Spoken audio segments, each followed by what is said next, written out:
Happy New Year's, all you Trekkies out there, and thanks for taking time away from sipping eggnog to tune into Buffer Time. With me and this incredible panel talking about our best and worst Trek moments of 2022. Please feel free to ask questions in the live comment section below, and we might address them during the show. Let's go around clockwise from me, introduce ourselves, and shout out any projects or causes we might currently be stoked on. I'm your host today, Dustin, from here on Best of Trek, Worst of Trek. I'm Eve. I got a new podcast coming called Trouble Without a Cause, which is focused on music, and I also belong to Starfleet International. I'm Scott, host of the YouTube channel Opinions No One Cares About. I do a multitude of subjects, but yeah, for now, we'll focus on Trek. What's up, my know-it-alls? I'm Mr. Know-it-all, and I absolutely am a huge fan of all things Star Trek. I was once, and I probably need to re-up, a member of Starfleet International Fan Club. I used to be a lieutenant commander, is the last rank I officially held. So yeah, I'm excited. Right. I'm a lieutenant commander now. Oh, that's awesome. Very cool. Well, this broadcast is general highs and lows of 2022. Out of 51 broadcast episodes of Star Trek in this past calendar year, I think we absolutely have to start by talking about a huge high point in Star Trek that just happened in the close of Prodigy Season 1. The episode that made me and my tween-age daughter cry twice. And in general, this kids show that I didn't know I needed in my late 30s life. We're going to start off our inaugural podcast in reverse of the way we'll normally handle new episodes in the future by ranking this week's new episode out of 10. Counterclockwise, starting with Scott. Oh, darn it. Okay, so as far as this finale goes, I would probably rank it just slightly below part one because part one was so damn amazing. Especially with the way, like in the last episode, you see, hello, Janeway, you see Dal's character arc come, not full circle, but the way he evolved as a character. Yeah. But yeah, the way they wrapped a lot of this stuff up so that, there's room for things to keep going. But if they had just only been approved for one season, this would have been a great way for this series to end. Really? So I guess if we're doing like halves we're doing out of 10, right? Yeah, out of 10. Okay. You can give it halves. Yeah. Well, let's see. I said it was below the last one. I gave that a 9.5. So I guess a 9 out of 10. All right, Mr. Know-it-all? I gave it a 10 out of 10, straight up, out the gate. I'm even going to try to bury the lead. For me, it built up so much and was carried on the backs of everything else happening, and it was such a great sticking the landing. I do agree with you. I think action-wise and things that are happening in the episode, I think the penultimate episode did have a lot more of that, but just the way everything wrapped up, because really that story was wrapped up in the very front half. Then we get to see all of this, what's happening in the back end. And everything from hologram Janeway sacrifice to the way that she, even though she's on the way out, just realigns the thing so that there's a touch point and there's a chance of getting Chakotay back, and it's like all of it was like, oh. And then you get to the end and it just keeps building and building. And I was so thrilled. And then Janeway looks back and she's like, I got something bigger planned. And I'm like, oh, let's do it. So yeah, no, it's for sure. For me, this was a 10 out of 10. First of all, we had a comment from, I'm not going to say this right, but Coklud saying Happy New Year. I'm looking forward to Strange New Worlds and Picard in 2023. I think we all are. So Happy New Year to you as well. For me, I'm going to say 10 out of 10 because I'm not judging this one against part one. I'm looking at the two of them as a whole because you can't have one without the other. And like Scott said, I really enjoyed what they did with Dal at the end there, where I can't get there, but I will get you there. That was just a really great moment. Him turning around from being like this chest beating, I'm in charge to, thinking he had a place, working towards a goal, finding out he can't have that goal, but still making sure his friends get there. And we really got to see them come together as a crew more. And to me, that kind of reminds me back of Deep Space Nine, where you had a very diverse group of people that through circumstance are forced to work together And at the end, they don't know each other. They don't trust each other. They don't anything, but they start coalescing over time and circumstance, and they form like this really, really tight group. And I mean, considering the show is targeted towards the younger audience for the most part and everything, they managed to do it in a way that's very Star Trek without being like too in your face about it. Because with kids shows, there's often not a lot of subtlety. It's very much shoved at you because kids don't have that reasoning. So I like the way they did it. They did it in a way that even us adults can appreciate, I guess. So I say 10 out of 10 for this. I'm going to give it a 9.5, just like last week for different reasons. The overall episode, 2 parts, 9.5, because like, man, this is it feels like a 10 in Star Trek, but if your 10 is in your first season, like, man, I feel like there's still room to grow, and they are going to just blow us even further out of the water in the future. Yeah. I couldn't get over how good this episode was and how it made me feel. In just one season, I have connected with this crew like no other in a single season. I don't think we've seen as much character development ever in a first season, or maybe any season of Star Trek, than these kids. Yeah. It's such a solid show overall, and these episodes, they got to me. Yeah, right on. Yeah. Okay, I had one detail that somebody else had mentioned, Go ahead. and I thought it was really great. The scene where, Janeway's narrating as all the kids are finding their niches at Starfleet, and the science officer that suggests that Rock Talk become a xenobiologist. I don't know if you guys noticed. I think Mr. Know-It-All does, because he clearly could see where I was going with this. That character was designed after and voiced by Erin McDonald, who's a science advisor on like all the current Trek shows. It's a great nod to her. I love that. Yeah, it was great. Very cool. What do you guys think about Zero's new suit? How cool is that? Super cool. Yeah. Yeah. It's super cool. Do you think it'll give him any new features, as opposed to his thrown together armor that he pieced together himself on Tars Lamora?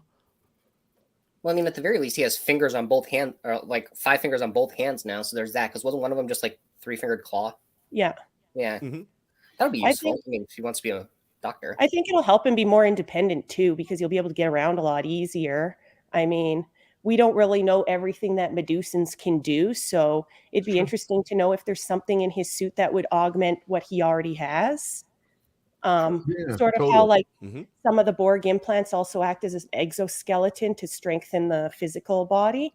Yeah. So, yeah, because we don't really know much about them. Like maybe it has something in there to amplify certain things for them, because they're not really corporeal in a sense. Like they're, Mhm. Right. a big ball Yeah, of energy. totally. Almost like how Jankum has like that little switchbladey arm. Maybe have like the tricorders built in and all this stuff built into the actual suit itself, which is, I think it's a great idea. Do you think his legs will also? I don't know how the old suit worked. It kind of seemed like they were retractable, whatever. Yeah, but he sometimes he was just floating, sometimes Yeah. he had legs. I thought that was pretty neat. Yeah. So I wonder if he'll always be bipedal now, or how that works. Is it possible at some point the situation of Dahl and other augments might be revisited by Starfleet in the future? That's a great one. Definitely. That's a great question. Especially in the cases like this where it's not their choice to be augmented. Well, but I even think augment's probably it's almost a misnomer, because he was just genetically created. Yes, augmenting of human DNA is that's where a lot of people fall on that on the internet. But I feel like it's like he won, like you said, he didn't have a say, but also he was more or less genetically put together just to be put together. He doesn't have super strength, no super intelligence. It's so like there's nothing augmenting him other than what he was built on. He does have hive mind ability, and which is Okay, that's true. Yeah, they Yeah. said he does have some like minor enhancements, but they're all like Yeah. recessive traits or whatever Recessive it was. traits. Yeah. I would think they'll have to revisit it. And I mean, it's not like there isn't a precedent for it, because we saw Dr. Bashir, when it came out that he was genetically enhanced because his parents didn't like that he was small and weak and not as intelligent. And I mean, his dad traded essentially prison time to keep his son in the fleet. And we don't know what's going to happen with number 1 yet. because on her planet, everybody's been genetically altered because that's just what they do. So, and I mean, I can't see like, and they did raise the question too when Julian Bashir was working with the other like augments where it went wrong. Yep. And he managed to help the one regain her life, you know, then the question became what to do. So I'm thinking they're going to have to revisit this policy because in a lot of cases now, the genetic augmentation isn't a choice. This is being done by them when they're infants by their parents or something. And, you know, you can't just shove that part of society out. It would be against Starfleet, I think, not to have them revisit it. Well, and you would almost think that the level of enlightenment that Starfleet has shown to this point, I'm trying to be generous with that because I don't want to, you know, there's obviously they've had foibles and problems, and I mean you have Admiral Jellicoe, you can't, I mean, how do you forgive that? but I feel like you're right. I feel like you have to sit here and you almost have to start making it, these are the things we have a problem with, but we are willing to discuss and begin building that group that you're willing to discuss. We're willing to talk about ones who had no responsibility, this and that. But the point, and I almost with a preface, the point of all, almost like how sometimes our Supreme Court will put this, here's a letter explaining why we said this thing. So here's a letter explaining why we're going to revisit augments. It's because there are people who don't have a choice, who didn't this and that, who still live up to the ideals of quote unquote Starfleet. Yeah. So I mean, I think special cases are going to have to be made in the future.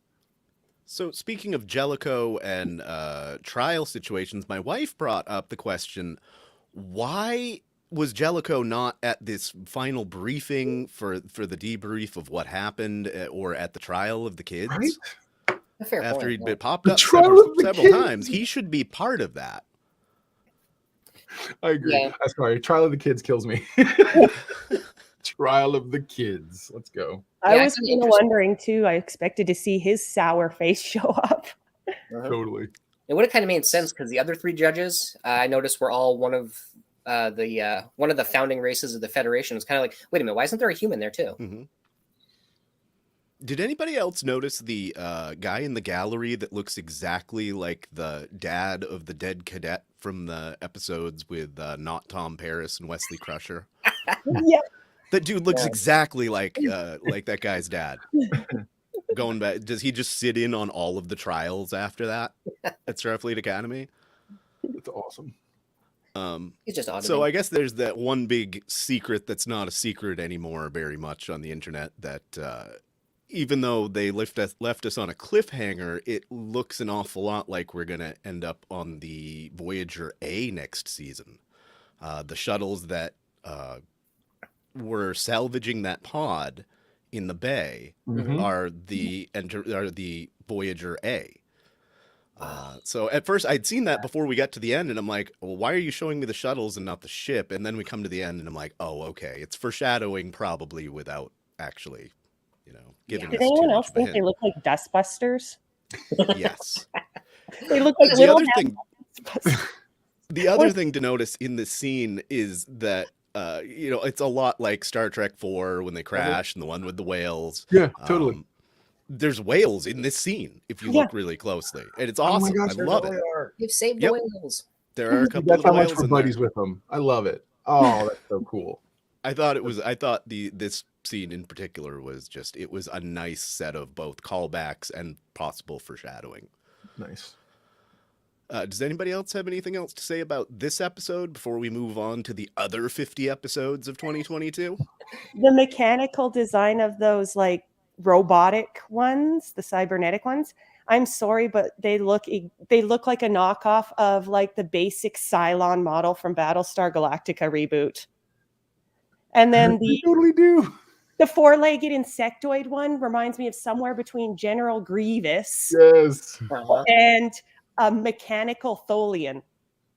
Yeah, that's a great pull. Yeah. Like that when I'm looking, I'm like, oh, look, we got Cylons. And then I'm like, what's with the mechanical Tholian walking around? I was like, I'm wondering if that's deliberate just to, be funny, or, if that's just, they picked that design. Right. Oh, Hey, Robbie, thanks for checking in. This is one of our other Yeah. co-hosts that'll join us in some future weeks. He's not thanks a feeling lot. too great today, but thanks for checking in, Robbie. That's awesome. All right, so the first thing I think I'd like to talk about here, and a couple of you got the opportunity to interview this man earlier this year, Yes. Bruce Horrick and Hemmer. How freaking good and tragic was his arc? Oh, so good. Oh my gosh. We cried. Well, I actually loved the character. I thought he's out too soon, to be honest. I Same. wanted to So see more of same. him. Mhm. And it's interesting because he lives in the same city I do, so he's known here already. And it was like every week he was on the show, it was in the news. Like That's awesome. Oh, that's little hometown love, man. yeah, That's so cool. news, like the newspapers and the blogs in Calgary and stuff, they were all talking about, Calgary actor Bruce Horak in Star Trek. Mhm. And like it was every week there was something about him, and that's the first time I've seen any of the news here do that. So I thought that was kind of cool. Oh, yeah, no, I loved Hemmer so much. It's funny because with everybody being with like Cadet Uhura and this and that, you half expect to hear some young Scottish guy, but they ended up, I didn't expect a brand new person, which I should have. And golly, man, did we fall in love with him? My wife loved his attitude from the get. Right. And the way him and Spock were when she first meets Uhura at the captain's breakfast, if you will, we just thought, what a cool character. And somebody who insightfully I felt like Spock had a kinship with, which that almost reminded me of later on Bones and him. I mean, it's very, very cool. I liked it. Oh yeah.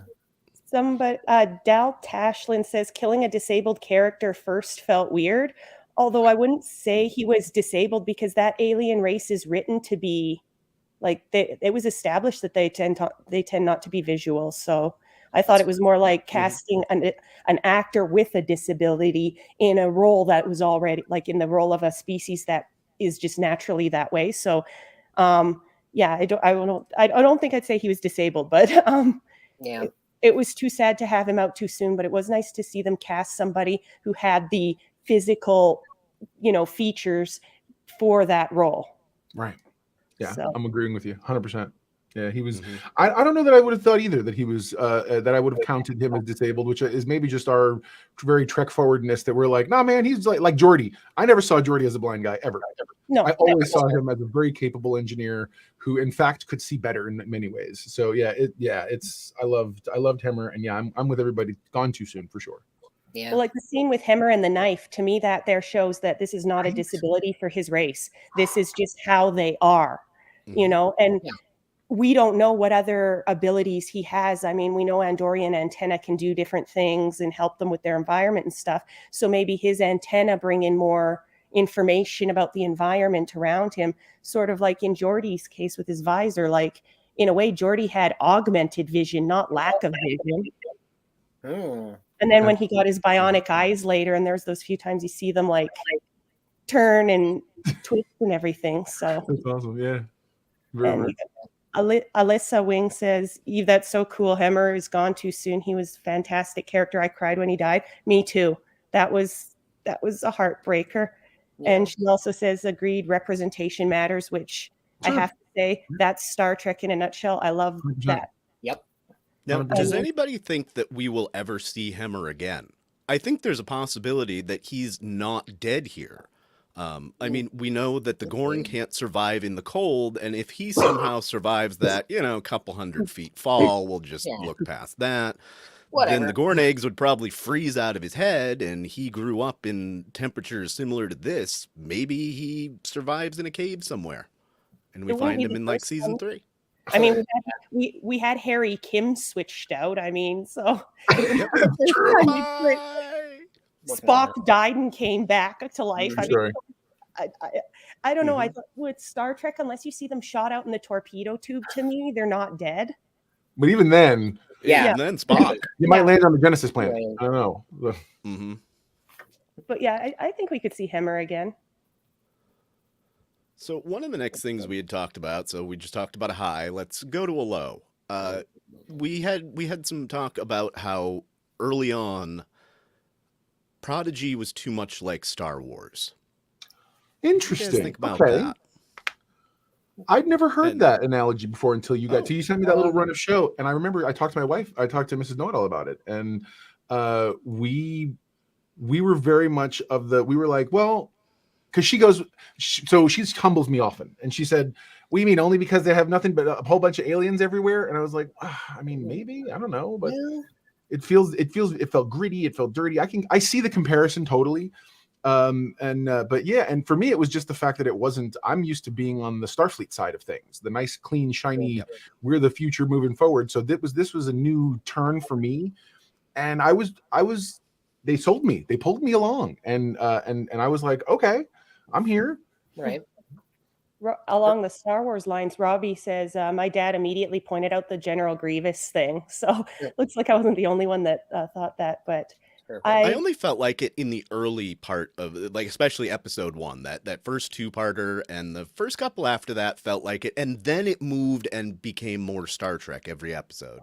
I would say I'm wondering if it's the same animation studio or same animators, though, that have worked on like Clone Wars and Rebels, just from some of the designs we're seeing. Right? I was thinking the same thing. This had a very Rebels feel, especially to me, it had a Rebels feel in how it slowly started one place. And like you said, we thought it's a younger audience. And then they tell a very mature story that I'm happy they did. I never felt like Star Trek talked down to me when I was watching the stuff, Next Generation things. So I'm glad that younger people are getting mature storytelling that is really good. Right. Yeah. We got an interesting comment from Del Tashlin saying, as an actor who uses a wheelchair, I'm frequently frustrated when temporarily abled people play a disabled character. When there are so many disabled actors trying to make it, Hemmer gave me some hope. Del, one of my best friends is in a wheelchair, and I'm just getting her into Star Trek. And one of the first things she asked me, she has cerebral palsy, so she's very dependent. One of the first things she asked me is, are there people in wheelchairs in Star Trek? And I said to her, we have Captain Pike in his kind of life unit there. We have Melora in Deep Space Nine. And we now have Kenneth Mitchell in his role as Aurelio, because he has that diagnosis of ALS now. And apparently, from what I was told, they actually built his chair for the show and everything specially for him to be able to continue in that role. And then they just wrote his character as being like, yeah, he's disabled, he needs this wheelchair, and he struggles even in the future. Like, that was a big part of that character. So it's interesting you should mention that, because you sound exactly like my friend when she said, are there wheelchairs? And I'm going, yes. We haven't solved everything, but there is a place in the future. So, I mean, we've had Hemmer played by Horak. We've got Kenneth Mitchell, who I'm hoping comes back for more in Discovery, but I know he's recently lost the ability to use his voice. So it'll be interesting to see what happens there. But it's nice that they are doing this, picking actors who fit, whatever those features are. Yeah, absolutely. So switching over to a best that we had on our list, or at least definitely something to talk about, what did you guys think about the death of Picard's mom? For me, it fleshed out the character of Picard. It for me explains why he feels so much of a stern block of wood from season 1 up until just before he's taken by the Borg, where he starts showing more humanity, and then definitely after the Borg incident, he becomes more human after being Borg. So real quick, I saw a bunch of people who took issue, and I want to kind of cover real fast. I'm going to lampshade, if you will. And I at first was taken aback by it, but because I know the Next Gen show, but then as a former television writer who've written pilots and whatnot, I was okay with the one line of dialogue. Everyone's like, that's just one line, blah, blah. You don't understand. That's all I need to justify in my brain.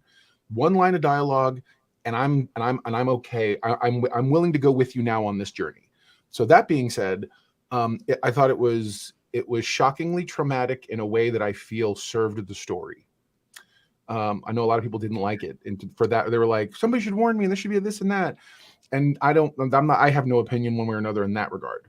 But I will say that I feel like the shock factor worked. And once I recovered from it myself, I was like, okay.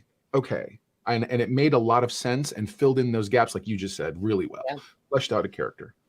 Yeah, I got to agree with you, Dustin. I've said in the past too, I felt that Picard kind of had a stick up his back end for the beginning of TNG, like he's so stiff, and then later on you see him become more flexible.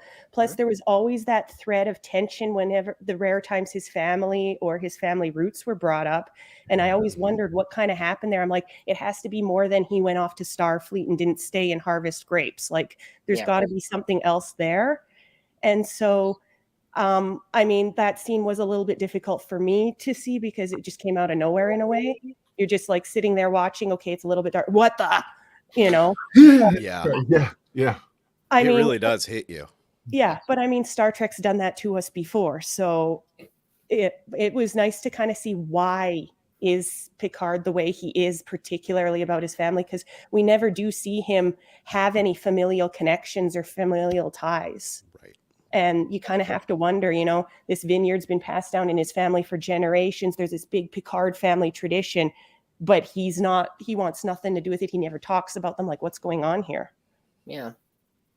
Which that makes so much sense. And especially, I read a lot of stuff online where people were trying to say, well, but there's nothing in his character that would ever blah, blah, blah. And he was always this and that. Like there are many ways for people to react to trauma. Yeah. And I feel like I know several people who for me have been strengths and places where sources of strength where they've taken the trauma and purposely gone the other direction. They've become kinder, they've become wiser, they've become better. They've said, I won't let this darkness consume me, so I'm going to be these other things. And I feel like that's where he falls. I feel like whatever trauma he experienced, the trauma we've seen he experience, helped mold that character, like you said. And if the most he did was say, I'm just not going to talk about home. I'm not going to reference it. But he was still the kind person who always saw in his heart, how do I go further? You know what I mean? So even so much as to tell, the officers around him, I'm bad with kids, y'all. Let's figure this out. You know what I mean? To then having Picard Day, which I'm like, Yeah. I'm not sure where the continuity error is there. Me neither. Yeah. Well, it's probably like I was just saying, some people are worried because it's, how does that jibe with the original series? And like I said, I'm okay with a line of dialogue. I'm okay with that one line justifying things. And then like you all have pointed out, it explains a lot of why he didn't talk about things. So right on, man. Yeah. Mm-hmm. Did you have any positive thoughts on it, Scott? I don't know. I keep flashing back to like Generations when he got the news that his brother and his nephew had died. And I was like, okay, so this happened before Picard, and it seems like I literally don't know how to articulate it. Because we're only finding out after that what happened to his mother. There's just a whole bunch of family stuff in there. This literally just came to me, so I'm having trouble putting it together. No, you're good, man. Right.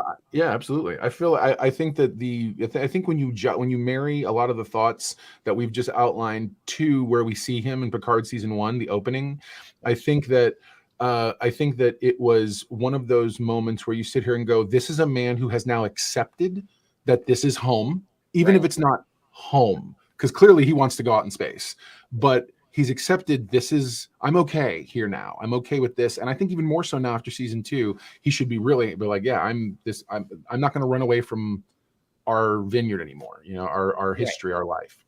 Mm-hmm.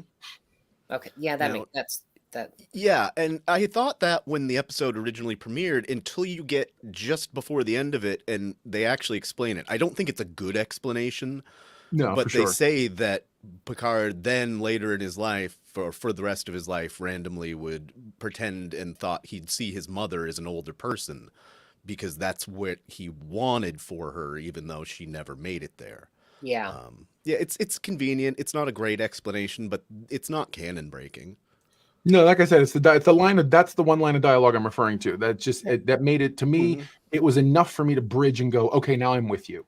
I didn't bang into the continuity error that at first I felt might be there until that line, and then once that line happened, my brain was able to go, okay, I'm down. I'm with you. Yep.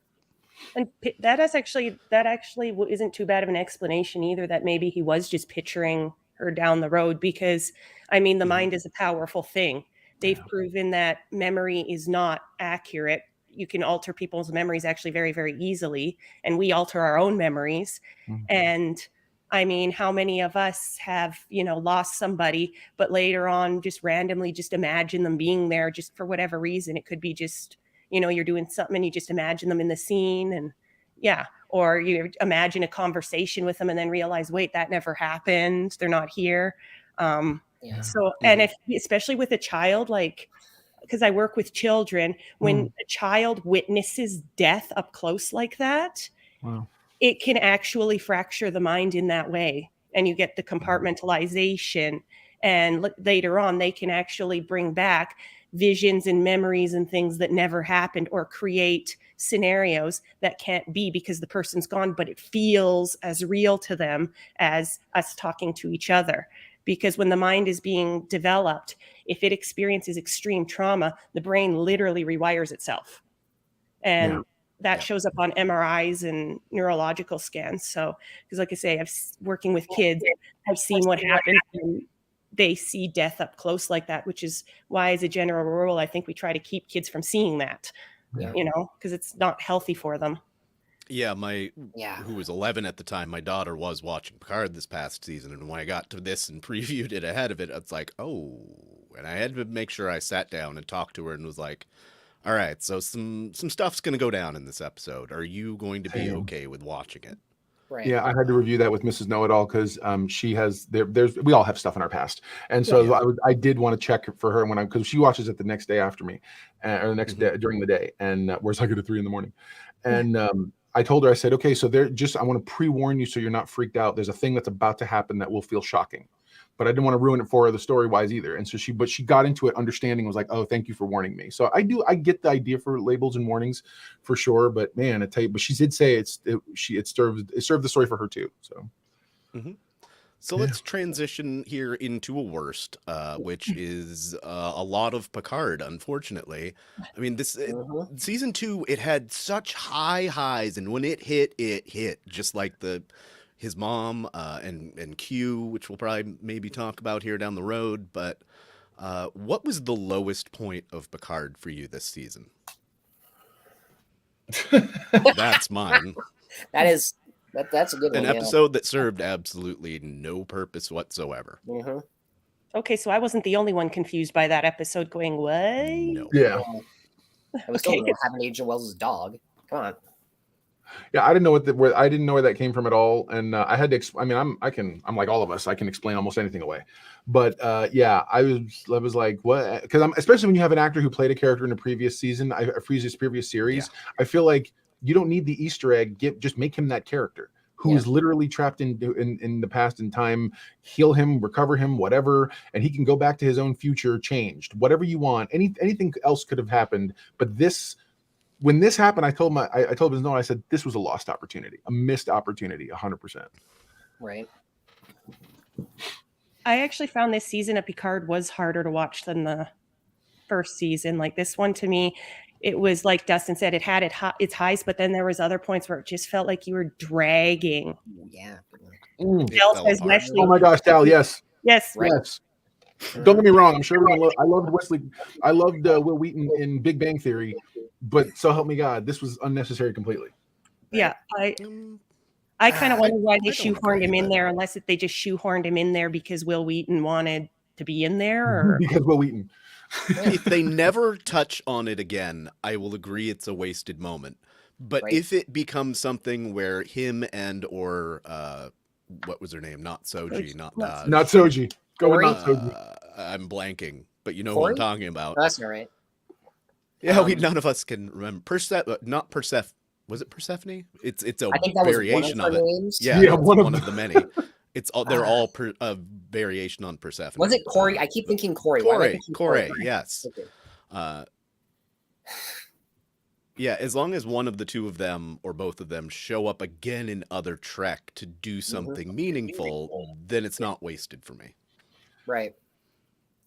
Yeah, for me though, a lot of it was pacing. There were so many times you get in these episodes and something's about to happen and it just and then it's so badly paced. Like Rafi and Seven, they're talking about how they gotta get Rios off the bus before he gets, I don't know, driven to Mexico or whatever. Mhm. So they're saying they got it. This is something that has to be done because the bus is coming. They're establishing the ticking clock. Cut immediately to a scene with Q and Rene Picard, and the episode's over. I think it was like the next one after that. They're in the middle of their little undercover operation at the ball, and the episode ended again. And then I think it was 8 or 9, I forget which, when the Borg Queen had just started getting control of Jurati, and she's running around Los Angeles, clearly looking to power up. And then that whole thing gets dragged to a halt, so we can see what's going on with Rios and Teresa back on La Serena. It's almost like they were trying to tell too many stories at once. Just a few, yeah. I do want to say one thing about the whole like him getting Rios off the bus and all that. I mean, I'm up here in Canada, so I'm looking at this from the perspective of an outsider to you guys who are in the US.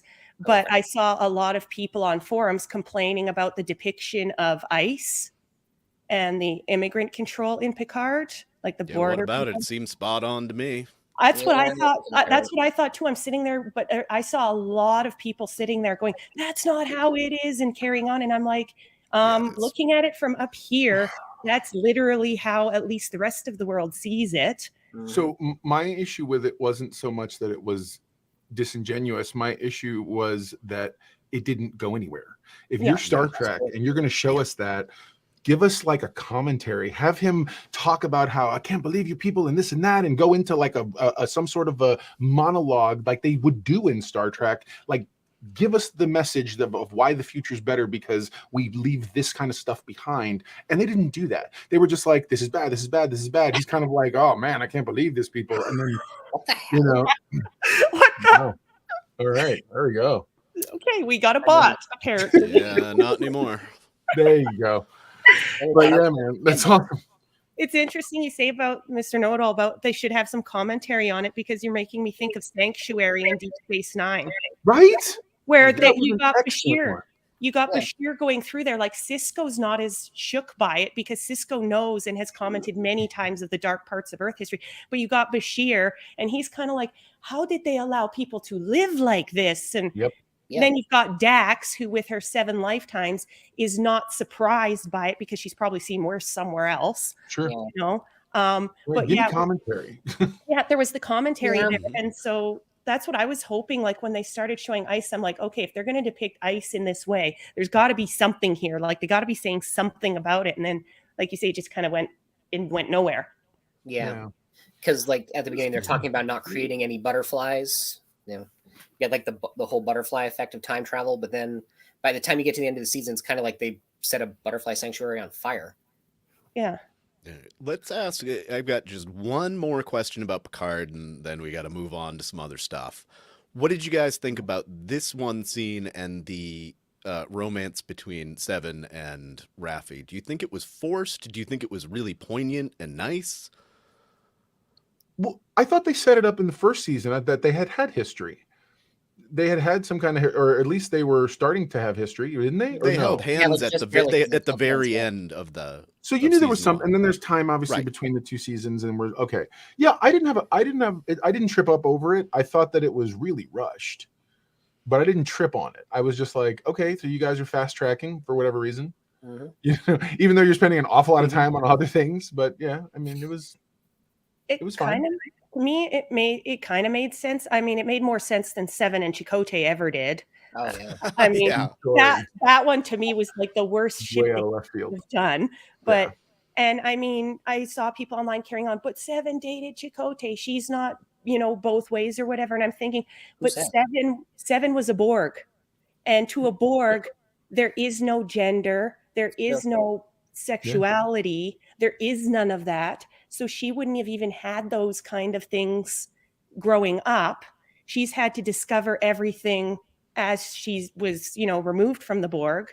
So to me, it seemed rushed. Yeah, like all of a sudden, like, okay, all of a sudden you're dating, but it didn't seem like it was forced or like that it shouldn't happen. And Raffi, I always kind of got the impression that Raffi was kind of like, you know, more batting for the other team anyway. So I never got this. She put it this way: she wouldn't be out of place in an all ladies biker bar. Sorry. So I mean, I see it as okay. Yeah, there are also 2 women that both have very like they're very dominant in their own way. So they kind of work together too. Well, and I've known people like that in relationships like that where they both kind of clash. You know what I mean? So thanks so much, Del. I appreciate you. Yeah, where you have two strong personalities who they want to be together and they but every now and again those a alpha female person, like they hit and then you're like, but then they always realize they love each other again. So I could see that bouncing back and forth for sure. Yep. Yeah. So let's anybody have any final thoughts on Picard? I did love the Q. Even though some people felt like it was weird and I loved that scene. I probably rewatched it and rewound it 3 times and I was crying the whole time. Just seeing because of how much history, and for him to, regardless of the idiosyncrasies in the series, like why is he doing this or that? Forget that. The story of arc of Q and Picard goes back literally to the pilot, and what I thought is one of the greatest finales of all time in All Good Things. And I really loved him basically saying, man, I can't even get the words out. When he says you matter, I was just like, bro, talk about like you're even gods have their favorites. Like, go ahead, man. Good for you. That sir. was one of those really, really high points of the season. Yeah. Yep. I want to make sure that was said before we leave. I don't think they could have done it without him, because I mean, Q was there when Picard did his first mission on the Enterprise and everything. Right. Q was there at the end, and Q has always kind of altered between almost treating him like a pet and treating him like a child and trying to raise him. So to me, it just kind of made sense. He was there at the end. That's great. Trying to raise him. Yeah, right on. Yeah, he's going to be sorely missed. Well, he always had a reason for his games. Like he never did it. Some of them were sadistic, but he never did it because he was being sadistic. He did it because, like he told Picard, there's great wonders out here, but you have to accept all the risk too, and accept that you don't know everything. Right. Well, he only does his for the sake of doing it on the Cerritos. Yeah. I love you. This reminded me of I can't remember which episode, forgive me, but it's one where Q was forced to put them into a predicament, and at the very end of it, he's like, I was forced to do that. You know what I mean? I had no choice, and this felt like that Q, where he's like, look, I mean, yeah, I do the things I do, but you guys, I really would, I cared in my own crazy way. Yeah. So we've been talking about some negatives. Let's go to some high points. Let's turn over to Strange New Worlds. Yes. Let's just get a general feeling about it. Starting, Scott, I know you got a lot to say. I love this show. Come around backwards. Come on. I do. I just love this show so much. You see a lot of people talking about how it's like one of the best first seasons in Trek. Yeah, it is. I love seeing the Enterprise under Pike and, the almost crew of the Enterprise that we know and love, but with a bunch of great new characters. And some bringing back some rehashing of old characters. They just work together so well. You see that I've seen that joke multiple times about how they brought Nurse Chapel back and gave her a personality this time. And I absolutely love that. And like as far as like a minor detail, the beginning, I believe it was of Children of the Comet when Uhura shows up in her cadet dress uniform. That was the first time I looked at a uniform. I was like, I want that. Like, I want to have that to wear. It looks so cool. Right? It does. And just the overarching, the overarching plot of we got this thing that says, Pike learning the consequences of cheating fate. And that was kind of a running thing through the whole season. I love, that he realized, there's some things you probably can do, but you shouldn't, because this is what's going to happen and it's not going to work out well. And the way they did it through, basically a sort of a reimagining of a Balance of Terror was incredible. I love that. Right? Yeah. Oh. God, the show that they did so many wonderful things. Pike's hair is just chef's kiss, bro. It's peak. Pike's peak. Yeah, man. If you watch my reviews, several times I did my best to try to keep my hair getting taller and taller, because I was like, oh my gosh, Pike is amazing. But I love, especially the little quirky things, like they've used him in promos when he's like, I love my job. I was like, yes, bro. I'd be excited and giddy too, being in space, commanding a ship or whatever. It's just so wonderful. And I really, this feels so. We say it a bunch of times on our reviews. It's Star Trek with a new font, but it's the same thing. Like I felt like I was watching the same kind of show. And I've also I've said, man, I've intimated, if you want to backdoor me into remaking some of the original series stuff in a creative way like this, I'm down, man. They did such a good job for me. I'm okay with it. I want to say I really like Lieutenant Uhura, the recast of her, because I mean we just lost Nichelle Nichols this year, but yeah, Dell agrees he likes her too. But I like her, and I like that she's got a bigger role. Like we're seeing her at the start of her career, but she's got this bigger role. Like she's a languages expert. You know, she's not just sitting there with an earpiece. Like she speaks all these languages, which of course makes me think of the Enterprise with Hoshi Sato. She had to do all these languages, you know, because they didn't have a fully functional translator at the time. And I like that we get to see her feeling a little unsure of herself, and she's trying to find her place on the crew and everything. And the actress who does her, and I always forget her name, but thank you. Yes. Yep. She does amazing. And going back to the comments we had earlier about representation, I know I saw in an interview, they were talking about her hair and whether or not she was going to wear like extensions or a hairpiece or something. And they opted along with her, like they agreed to keep her hair as natural as it is, which I thought was great, because even with Picard in TNG, when they tried to put a hairpiece on him and it looked so terrible, and people said, well, won't they have a cure for baldness in the 24th century? And he goes, no one's going to care in the 24th century. So seeing her with her short hair and everything in the style that would be for her background, I thought that was really cool, because it's like, hey, they're not changing her at all. They're putting her on the show as she is, being Uhura. And I think she does a really good job of stepping into what was one of the most groundbreaking roles of the 60s. Right. You know, and not to put down, I do like the Kelvinverse movies, but I have to say she's my favorite recast of Uhura, more so than the one we have in the movies.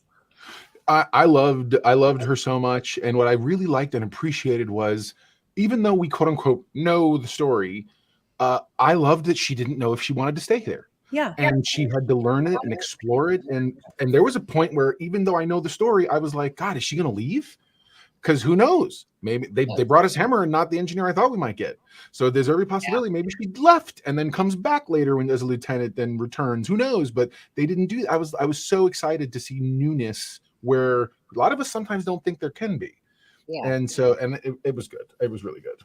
Yeah, and speaking of, sorry, go ahead. I was just going to say, she reminded me a bit of Tilly, because Tilly went through that in Discovery too, not knowing whether she would stay. And we very rarely see these ensigns when they start out or whatever. You know, I mean, going out into space would be so cool and everything, but for even one of us, if we were given that opportunity, I'm pretty sure we'd be a little bit like, okay, there's this big gross alien. Can I handle this? Or, you know, oh my God, they're going to shoot us out of the sky. Can we to me, that makes them more real rather than them coming out and they're already pressed and polished and know what they're doing. Right. But I like too that the rest of the crew also took her concerns seriously. Like Spock took her concerns seriously, and so they didn't dismiss her either. Yeah. I just want to say that. Sorry. Yeah. And speaking to that, I'm going to comment on, all of her scenes with Hemmer, the friendship that they developed. I absolutely love that. And his kind of being a mentor for her. One thing that I always thought, like he mentioned at one point, like he wanted to be a botanist and all that, but he realized that his purpose was to fix what is broken. And then I flashed back to Uhura telling her life story about how like her parents and her brother had died. And like, she didn't even know, like you're saying, she didn't even know whether or not she wanted to stay in Starfleet.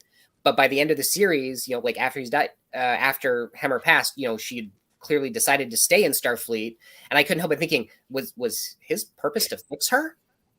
Like, was she broken and he needed to fix her as well?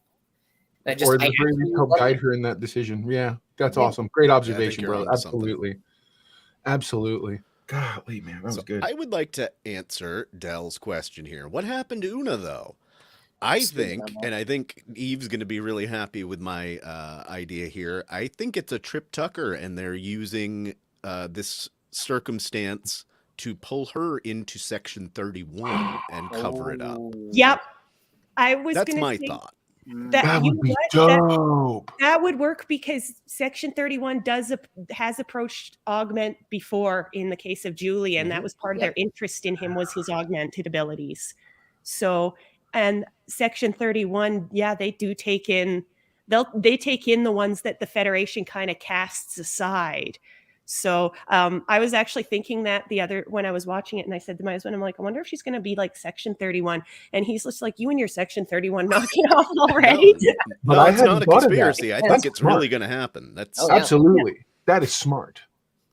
I hope anyway. I really hope that that's where they go with that. Yeah. What actually happened is she was just to actually, from a technical standpoint, actually answer the question.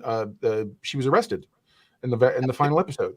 Yeah. She was after Pike gets back and everything else. It's that point because remember they said even we kind of knew. I should have known because Spock even says early on he's like, yeah, she was arrested blah blah blah years ago, and that puts them right where they're at now. Right. So I mean, whether it was going to happen in the first episode of next season or whatnot, I wasn't expecting it to happen right then. And the fact that it's Pike's girlfriend who has to do it, I was like, oh, that's so rough. There's so many elements happening there. But yeah, she was dragged off as an augment to be taken to, I don't know, wherever Starfleet takes their prisoners. Kind of makes me think of Cisco when he basically had to turn in Cassidy Yates. Oh yeah, They've done that before. I love and hate that episode. Or Picard and finding out what Vash is really up to. Right. Yeah, so I love that. We got a couple more series here to turn to, unless anybody has any final thoughts on Strange New Worlds. Can't wait for season 2.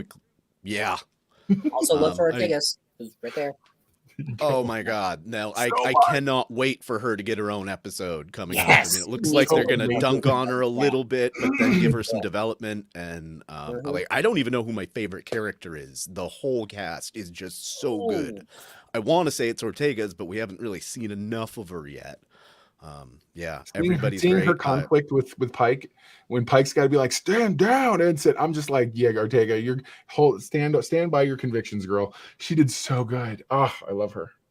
And I agree with Del here. I love the Mbenga's daughter storyline. Yes. Yeah. That was a really nice add to the season. It was so Star Trek. People becoming ethereal beings and aliens and moving on. It was so, I was like, oh my God, we haven't seen something like this, like an evolution episode or something along those lines in years. It felt like coming home. The whole series has felt like coming home. It was a nice nod to Relics as well. Yes. Yep. With Scotty doing that, because then it kind of establishes like maybe that's where Scotty heard about it. Right. True. Right? Yeah. Like it's in a manual somewhere. Mbenga taught Scotty everything you know about transporters. So, we don't have any specific questions, but I think we have to touch on Disco Season 4. Even though only the second half came out in 2022, that was generally the worst half for me. What do you guys think about this past season of Disco? So without getting straight up into the what's bad or good or whatever, because you know me, I'm a very positive person. I like to try to approach things in that regard. I loved how ambitious and ambitiously Star Trek it was. There was echoes of Voyager and the first motion picture. There was echoes of those some of those things. I did feel like every week felt like they were trying really hard to keep us super like on the edge of our seats, and I'm just kind of like, hey guys, can we just get to this thing? I did like the alien nature of language and learning those things, the very Star Trek-y elements. I genuinely I enjoyed. I do like the fact that I like the fact they're in the far future, because for me, it allows me to now say anything I'm worried about canon, I can slide over here and I can just enjoy what the story they're telling us in the far-flung future. Now, whether or not they're good storytellers out there, that's a whole nother issue. But I like what they're trying to do, and I've always just wanted to see us move the needle forward, because I felt like for a chunk of time we all ran backward, and it's like, golly, lead me forward momentum, and I'm okay if they want to start littering in what happens between here and that far future, you know. But I like the idea of the big aliens that are monstrous and stuff. So yeah, I like the 10C. Yeah, I love the 10C. I loved the idea behind them. 10C reminds me of the Xindi threat. Okay.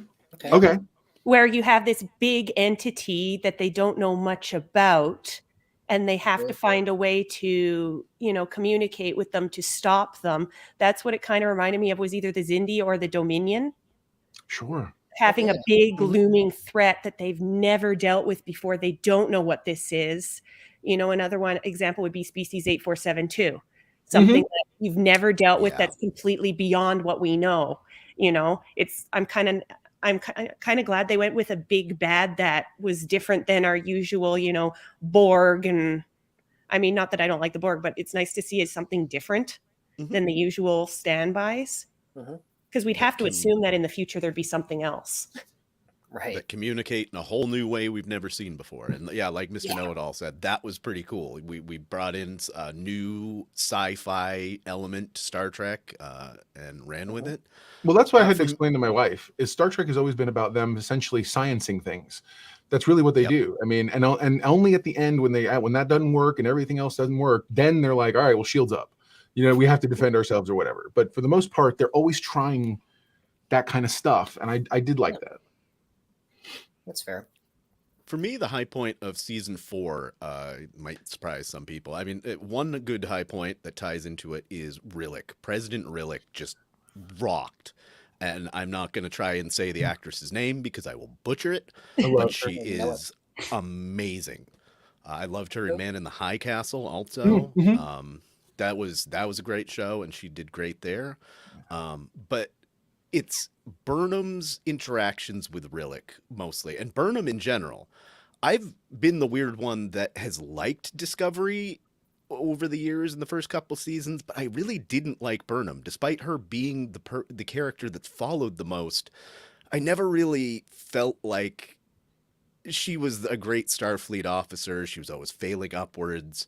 But for me, it wasn't until she failed into that captain's chair, and she has just killed it and kept moving her character forward this season with Rillick mostly, and the two of them had just those were what I watched the show for. My wife was Mrs. Know-It-All was the most engaged by those interactions as well. And I remember my wife said to me, "Is it weird for you that all the characters on this particular scene are all women?" And I went, "They are?" And for me, I was like, "You don't understand." And I wasn't trying to be funny. Like, I'm not one of those people like, I don't see color. I mean, people, whatever, we're all different. It's beautiful.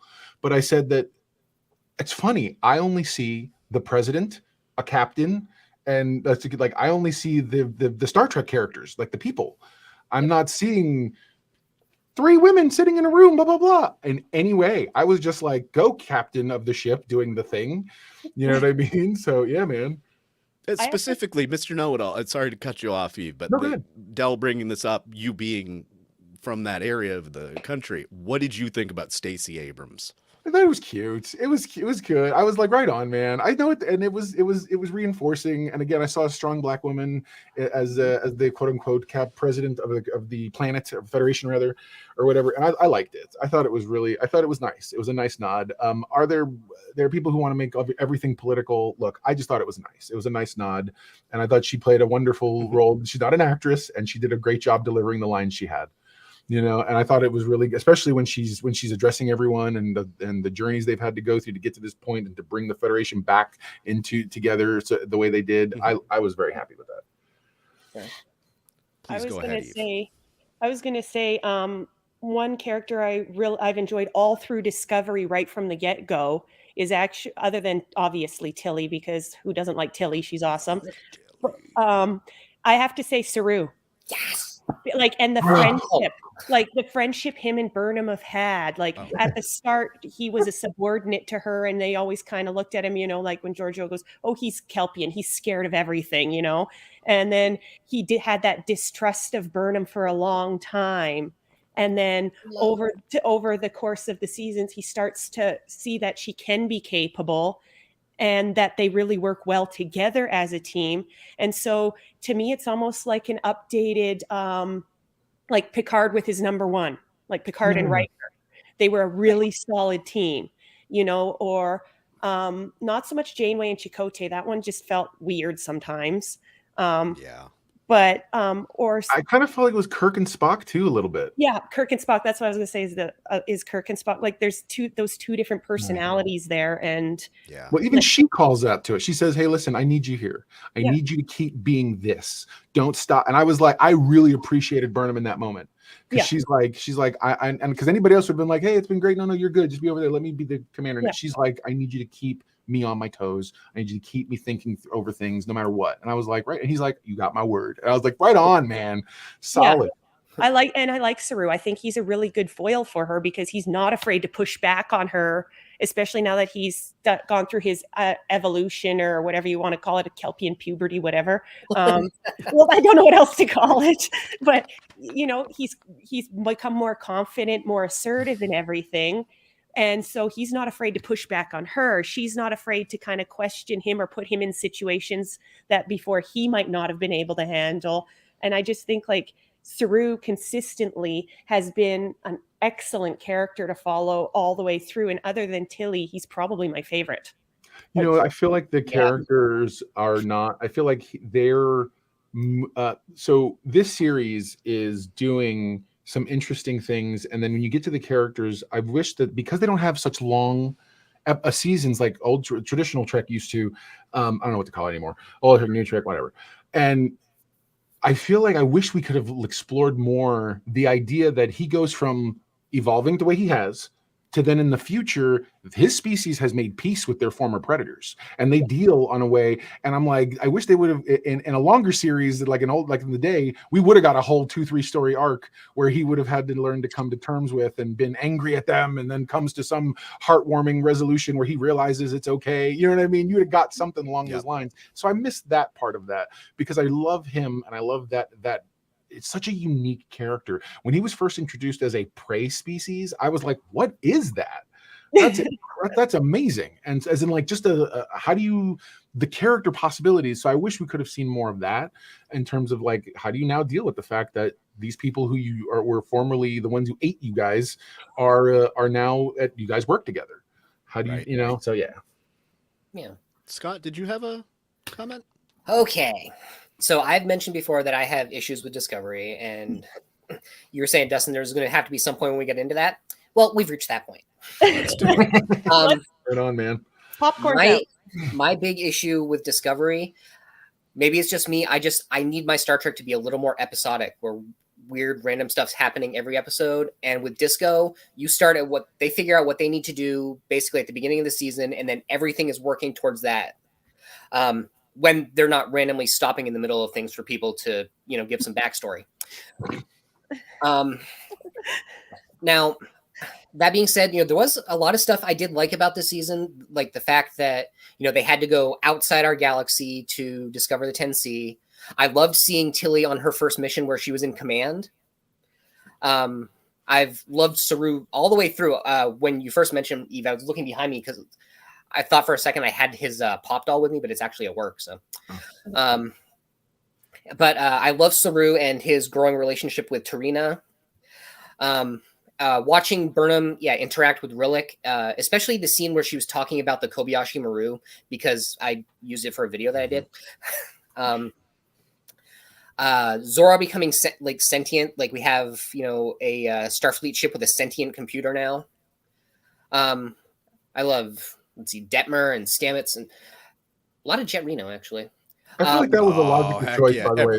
The sentient ship, I feel like was logical because we've got so many evolutions of some sort of artificial stuff that I'm like, dude, we interact so much with the computer on the ship. Why wouldn't it one day be like, hey, by the way, do you really want that coffee? Do you really want it hot? Do you really, you know what I mean? Like, why wouldn't it suddenly start telling me something? And so that's awesome. Yeah. I just don't want to glaze past it. That was a great one. Yeah, I mean, you can't go wrong with the Dadmiral Vance. Love Vance. And seeing Ruan Tarka, this brilliant scientist who's just like slightly more moral than Rick Sanchez. Oh my God, I love you. Yes. That's so spot on, bro. I want to say something about the living ship because I watch random documentaries on Netflix all the time. And I was watching one and they were talking about how they're working on using DNA to replace computer chips for storing information and memory, and how one day your entire house might be a smart house, but it's all built out of tree. Okay. And Wow. that even like future a lot of future technology will be plant-based because they are finding ways to store memory and data on DNA of plants. So the living ship kind of could, like, that could be something that is feasible in the future. Sure. Yeah. And So- I just wanted to say too, can you guys imagine if Jet Reno and Scotty were in the same room? Oh my god. Oh my God. No, actually, as far as engineers, I want to see Jet Reno and Trip Tucker. I think the two of them would have a blast having a chat. Oh, I yeah. would have a blast watching it, that's for sure. Yeah. Does anybody have any closing thoughts on Discovery before we move on to the final show I think we need to talk about of the year? That's a good thought, though.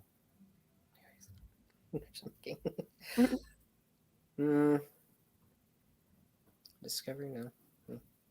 Not really. Okay. There's Yeah. not really much there. Well, I think we only have one more show to talk about, and that's Lower Decks. Let's go. I don't think we had any specific bests or worsts, just all of Lower Decks, because Right. it was pretty much awesome. There's only one episode that I can think of this season, the one where they are picking up the orbs. Mining the minds of minds. Yeah. That Really one not was okay. I think it's the worst episode of the series, but only just by it's not as good as the other 23 episodes that had come before it. Right. Other than that, they slayed it. It was so funny, and they Mhm. told poignant stories and had character development. Oh, yeah. That's so hard to do in a satirical that? show. Yeah. Eject the warp core. That was the Let's get best. two stacks. And you get to see him like crying because he's like, I get to do it. I get to finally That's do awesome. it. I've been so good. Yeah. And Boimler becomes his new baby bear because he let him get his dream of ejecting the warp core. That's awesome. Love that. I have to say, I like the Rutherford story too. Now that we're finding out what the deal is with Rutherford, Yeah. Yes. I mean, I'm getting some serious like Wolverine vibes off of that one. Oh, can that's see that. fair. Yeah. Because Like Wolverine, That's like cool, his the whole like tampering and being engineered for a purpose. Because now we know he's got that implant for a purpose, and that How awesome was I don't want to say bad Rutherford, but like unaugmented Rutherford. He was such a cool dude. yeah, he was pretty cool. He's all race cars and race ships, whatever. I mean, even I think the way, like, on one hand, it was commented, one of us, that, Mariner's mom, what a cow, was the exact words. But I mean, at the same time, we knew those two had to eventually come to a head. Yep. But what did you, like, I don't know. On one hand, I think she went way too far in what she did. But on the other hand, I kind of think that it was inevitable she was going to do that. So it's going to be interesting to see what she does in the next season, because I mean, she just basically lost it. Yeah, no, she totally lost it, and I think that she's one of those characters that I hope that she begins to start seeing. But the fear is if she starts seeing Mariner as anything better than what she is, you're going to end up getting people promoted, and they won't be Lower Decks anymore. And so it's like I think part of the charm is that they're constantly is seeing that side of things that I've never seen talked about or experienced before. So that's pretty awesome. But Right. yeah, I think you're right. I think she needs to. But then again, that whole plot line that they had with all the Cerritos classes and everything else, that was awesome. Yes. Oh, by the way, yeah, baby know-it-all, my daughter loves the dolphins. She can't believe, she's like, that's a thing, and I'm like, yep. I like that the first time I've had unlimited fish. Or when they run through their water, and she's like, what are you guys coming through? Like, what do you? It's like somebody running through your house Boots on. with your boots on. That's awesome. That's a great episode. I think they're so cute. Like, Oh, totally. I mean, we're supposed to take them seriously as officers, but I just really want to get a plushie of one and cuddle it. It's just so adorable. That's awesome. I'm sure at a convention someone's got those. They've Yeah. taken like just plushy dolphins and put a little uniform on them. Oh yeah. Add about $30 to the price tag. Yeah, totally. Oh, it's Just worth it. pin on a comm badge. The little com badges. Yeah, totally. Oh my goodness. Yeah, no, I love the show. And you guys already know I'm going to say this, but Section 31 again. Yep. Yeah, Boy, Will Boimler. Yeah, Will and the Boimler. black, like, why do we wear black badges if no one's supposed to know? Like, I can put you back to sleep. yeah, Oh, that's awesome. Great I love that. There he is. That's great. He's got like a mad scientist, like. Oh, totally. I had to go in there for a second to make sure his eyes were actually pointing the same direction.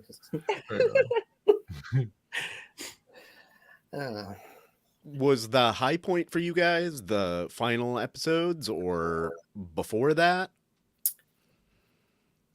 What do you think the best episode of the season was in Lower Decks? Oh, you mean this season? Because I was about to jump back. Oh yeah, this season. This season. Mathematically Perfect Redemption. I hate you. I know. So much. You're a I liar. said You're a liar. Get off. Get him. Kick him off. He's off the show.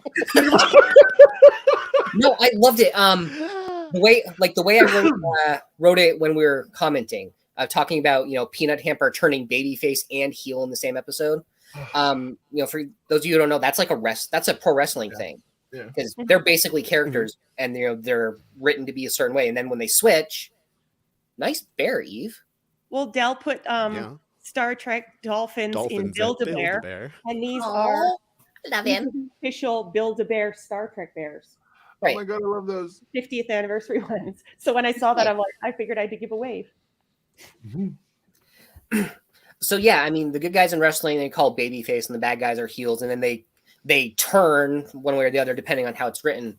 And that was basically Peanut Hamper wrapped up in this one episode, because you spend almost the entire time thinking, she's actually Stop it. She's learning and growing, like she's becoming a better exocomp. And you find out right at the end, no, she was bad all along. She's only out for herself. She's become a Star Trek character that I love to hate. She's right up there with Joffrey Baratheon and Dolores Umbridge. That's a Cheers. great. Hey, right on, man. That is a great Rogues Gallery. I like the fact that she's now in a cell beside our other favorite evil AI. Oh, Yes. I can't wait to see what That's those still two going do. down. Like, Oh yeah. whether or not she called the Borg or not, I don't know. But I mean, whatever those two do, it's going to be epic, and they're going to bring them back because. Oh yeah. Absolutely. Scott and I touched on this briefly last week, and I'm just going to say it again. What I hope happens is that Agamus and Peanut Hamper get onto the Cerritos. Agamus takes over the Cerritos, takes over the Universal Translator, and then everybody on the episode is finally played by Jeffrey Combs, like the old joke goes. That would be great. That would be awesome. That's my theory. So any other 2022 talk that we want to get in here before the end of this thing? High points, low points. What now? Punk on the Bus remix. Thatcher.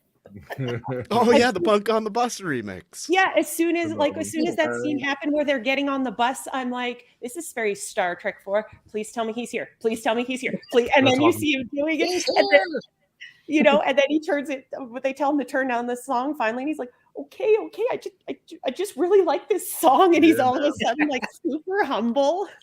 I've seen some fans say that that's the worst thing they've ever seen in Star Trek, and I'm with you. That's a good scene. I like the callback a lot. Right. Absolutely. No, totally. And I mean, he updated the song a little bit too, because it's not "I really hate you" anymore; it's "I still really hate you." So. Yeah, it was a slightly different song, but. Oh yeah, Del Tashin says wrong series, but Rock Talk as a jobber was both sad and cool at the same time. Another wrestling term for those of you. Yeah. That's when they're telling their backstories. I loved the backstories when it was like, and you see, and I didn't even realize that Rock Talk used to talks like that without the Universal Translator. Right. Talks like all. It's just a bear. She's chewing. Yeah, a big rock bear, and it was great. It was that was really fun. I kind of wanted to, with 2 seconds, I'm not trying to hijack anything. Go ahead. How are we feeling living in the day and age we're living in? And by that, I just mean back in the day, I thought I was living in a great charm time when I had Voyager, Voyager, Deep Space Nine, and, TNG had just was ending or toward the end, but like there was so much Star Trek everywhere. But then you had like the rise of science fiction television. Yep. And so ultimately it began to dwindle in people watching stuff and whatnot. But now we're in a world where everybody's just looking for something new and exciting and wonderful, and we're getting all this fantastic Star Trek. I feel like I am both loving, basking, and swimming in the Star Trekism of it all. Yeah. If anything, I think we're getting a little bit spoiled by it because now we don't have any new Trek coming until February, and I'm kind of like, am I going to end up going into the falls?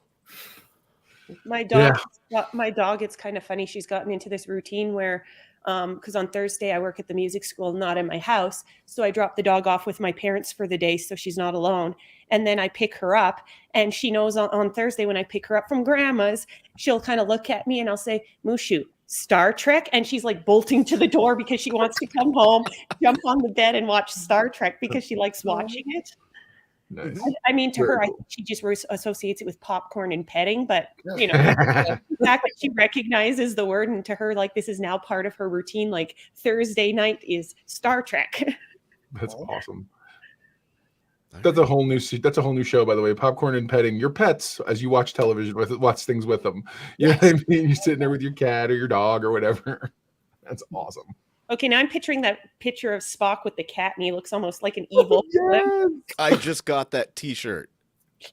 Awesome. I forgot to even put on. I forgot I was wearing a Trek T-shirt. He's like, I'm wearing Trek stuff. I promise. I very nearly wore that one because I just got it.